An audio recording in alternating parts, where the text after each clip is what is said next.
saya mengenai instalasi dan penyambungan fiber optik serta konfigurasi ONT.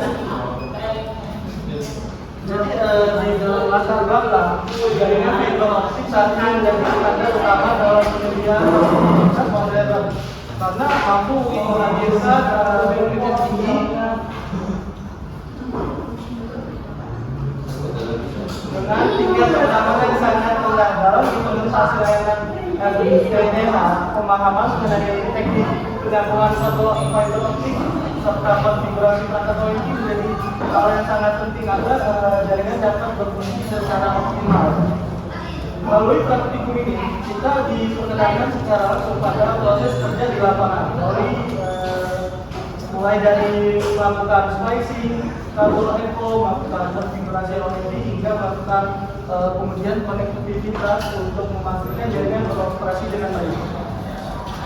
Jadi tujuan praktikum pada ini itu kita akan melakukan pemasangan dan penyambungan kabel fiber optik.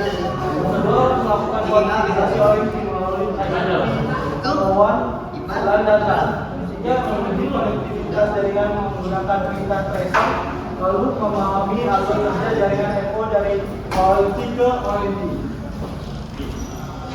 Jadi pada prosedur praktikumnya itu kita pertama itu menyiapkan perawatan dan bahkan praktikum. Kedua, melakukan penyambungan kabel fiber optik yang sudah menggunakan ke perangkat ONT. Yang keempat, mengakses dan konfigurasi ONT. Yang kedua, melakukan pengujian konektivitas jaringan. Lalu di sini ada alat tambahan info, ada info headhorn, yang kedua ada label info outdoor, yang ketiga konektor LC, yang keempat OLT, yang kelima OLT UK, yang keenam laptop, yang ketujuh browser, yang ke-8 kabel LAN, yang ke-9 power outlet router, yang ke-10 PBB echo, yang ke-11 ada alkohol bisul, yang ke-12 berita, yang ke-13 ada fusion equalizer, yang ke-14 ada pipe transparent metode.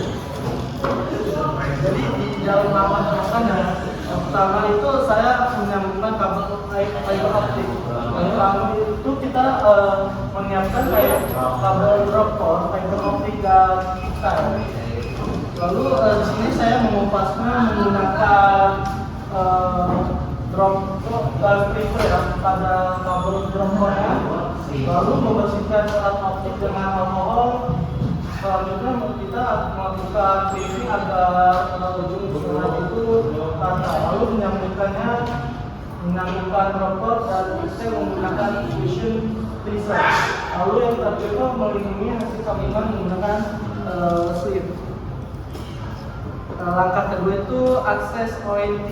Jadi kita mengakses halaman ONT sendiri untuk mengkonfigurasi ONT melalui browser menggunakan IP default yaitu 192.168.1.1 ya. Lalu kita login ke ONT langsung ke menu konfigurasi utama, menu cover, lalu data. Yang kedua itu kita mengonfigurasi one TPOE. Jadi masuk ke dalam one configuration. Lalu kita memilih model sesuai praktikum yaitu menggunakan TPOE atau DHCP fungsi parameter koneksi yang diperlukan. Lalu menyiapkan konfigurasi one ya. Langkah keempat itu mengkonfigurasi WLAN. Jadi masuk ke menu WLAN itu kita akan konfigurasi wireless di settingnya. Satu nama SSID-nya, lalu mengatur password sesuai dengan ketentuan, lalu meningkat ke pengaturan WLAN. Yang kelima, konfigurasi LAN. Lakukan pengecekan pada tanggal allocat lalu ini akan menandakan autentifikasi menggunakan restart gitu ya. Jadi pada IP dari P1 menjadi 12 satu atau ini saja proses ini menggunakan mekanisme pendistribusian halaman IP oleh pada klien.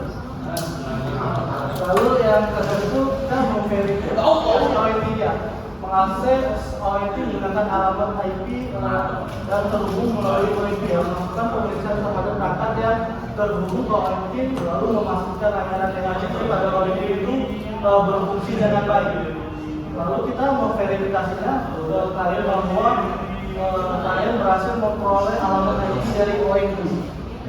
Lalu kesimpulannya melalui kegiatan praktik ini, mahasiswa kita memperoleh pemahaman mengenai proses instalasi konfigurasi jaringan berbasis fiber optik melalui dari penyambungan kabel optik hingga pengaturan layanan jaringan pada OIP yang mengikuti WAN, WLAN dan pada saat ini juga memberikan wawasan ya bahwa perubahan alamat IP pada OIP berdampak langsung pada akses halaman konfigurasi juga diperlukan penyesuaian saat melakukan pengelolaan perangkat.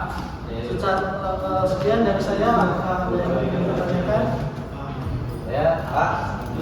Silakan Bapak Hafiz. Jadi dalam part 1 tadi di praktikum hasil penyambungan tracing sub optik antara ground core dan yang itu kan harus dilindungi perangkat slip. Jadi ada ingin penjelasan dari fungsi teknis utama dari slip pelindung ini dalam menjaga kualitas sambungan dari satu. Slip itu pelindung setelah fusion splicing. Fusion splicing ya, untuk melindungi integritas mekanisme dan optik sambungan fungsi yang telah terbentuk. Jadi splicing fuse ini menyatukan inti serat yang sangat halus dan area sambungan tersebut itu sangat rendah terhadap patah atau kerusakan fisik akibat tegangan ataupun tarikan ataupun getaran. Biasanya slip itu berupa tabung kecil dengan elemen penyangga di dalamnya, memberikan lapisan kekuatan mekanis pada titik sambungan. Apakah menjawab? Siap, Adam? Ya, Pak. Silakan. Kenapa alamat IP gateway OIP itu berubah dan apa implikasi manajerialnya bagi seorang teknisi? Ya, kelima ya konfigurasi pada alat. Jadi mengapa alamat IP gateway OIP itu berubah dan implikasi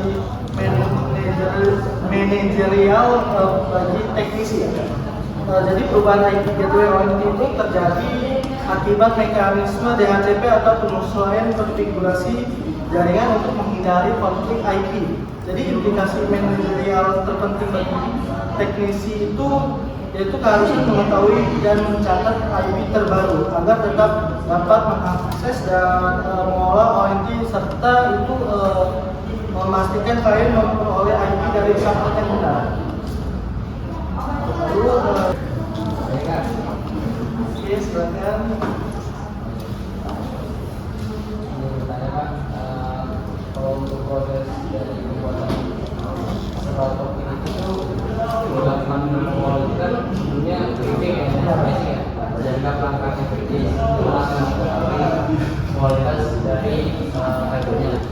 Nah, apa sih dampaknya kalau secara teknis ada kegagalan, misalnya dari kegagalan saat melakukan pembersihan kurang memadai? Oke, jadi pembersihan serat optik dengan alkohol merupakan mata kritis karena sisa coating ataupun kotoran dapat mengganggu proses fusion. Itu pembersihan yang tidak memadai itu sambungan dapat mengalami redaman tinggi. Jadi kegagalan lingkungan pada fusion splice serta menghasilkan sambungan yang tidak stabil dan mudah rusak. Mungkin sekian dari saya akhiri. Wassalamualaikum warahmatullahi wabarakatuh. Waalaikumsalam warahmatullahi wabarakatuh.